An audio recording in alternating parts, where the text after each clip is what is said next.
Olá! E se fosse possível emprestar dinheiro direto para grandes empresas e, claro, receber juros bem interessantes por isso sem passar pelo banco? Pois é. Hoje, a gente vai desmistificar o que são as debentures e entender como funciona esse investimento que, no fundo, transforma qualquer pessoa em financiadora de corporações. Vamos lá? Bom, essa frase aqui, ela resume tudo. Pensa bem.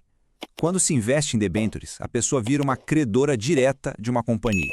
É bem diferente de um CDB, por exemplo, onde o empréstimo é para um banco, ou do Tesouro Direto, que é um empréstimo para o governo. Aqui não.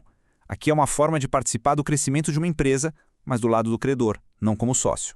E para organizar nosso papo, tá aqui o nosso roteiro de hoje. A gente começa entendendo o básico, depois vê como o dinheiro rende, mergulha nos riscos e nas proteções e termina com um passo a passo bem prático para quem quer começar.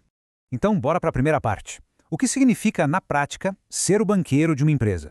Olha, uma debênture, no fim das contas, não é nenhum bicho de 7 cabeças. É um título de dívida. É assim, a empresa precisa de grana, seja para um projeto novo, para expandir, enfim.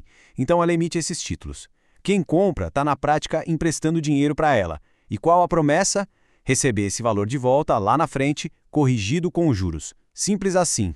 Agora, existem alguns tipos diferentes. As comuns são um padrãozão, sabe? Com aquele imposto de renda que vai caindo com o tempo. As conversíveis dão uma opção a mais, a de virar acionista da empresa no futuro. Mas a grande estrela aqui para a pessoa física costuma ser a incentivada. Como ela financia projetos de infraestrutura que são super importantes para o país, o governo dá um belo benefício: isenção total de imposto de renda. E isso, claro, pode turbinar o retorno final. Certo. A ideia de emprestar para uma empresa parece boa, mas... E a pergunta que não quer calar? Como é que o dinheiro rende de verdade? Vamos ver as 3 formas principais. A remuneração pode seguir 3 caminhos. A pós-fixada, que acompanha a taxa de juros da economia, o famoso CDI. A pré-fixada, que já trava um retorno fixo no início. Chova ou faça sol, o rendimento vai ser aquele.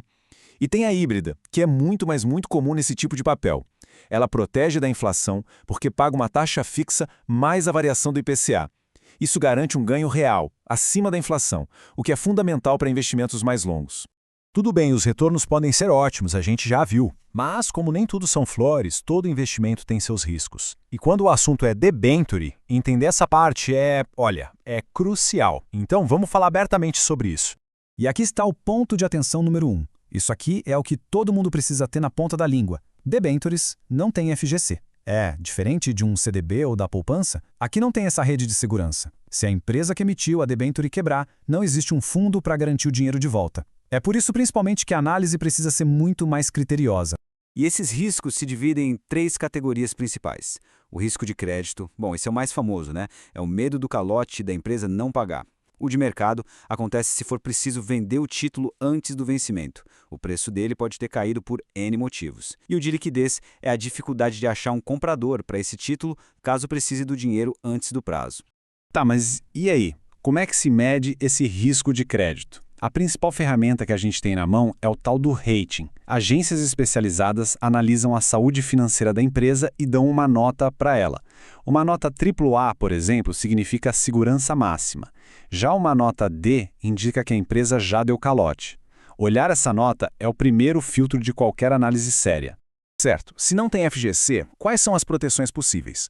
As empresas podem sim oferecer garantias para dar mais segurança a quem investe.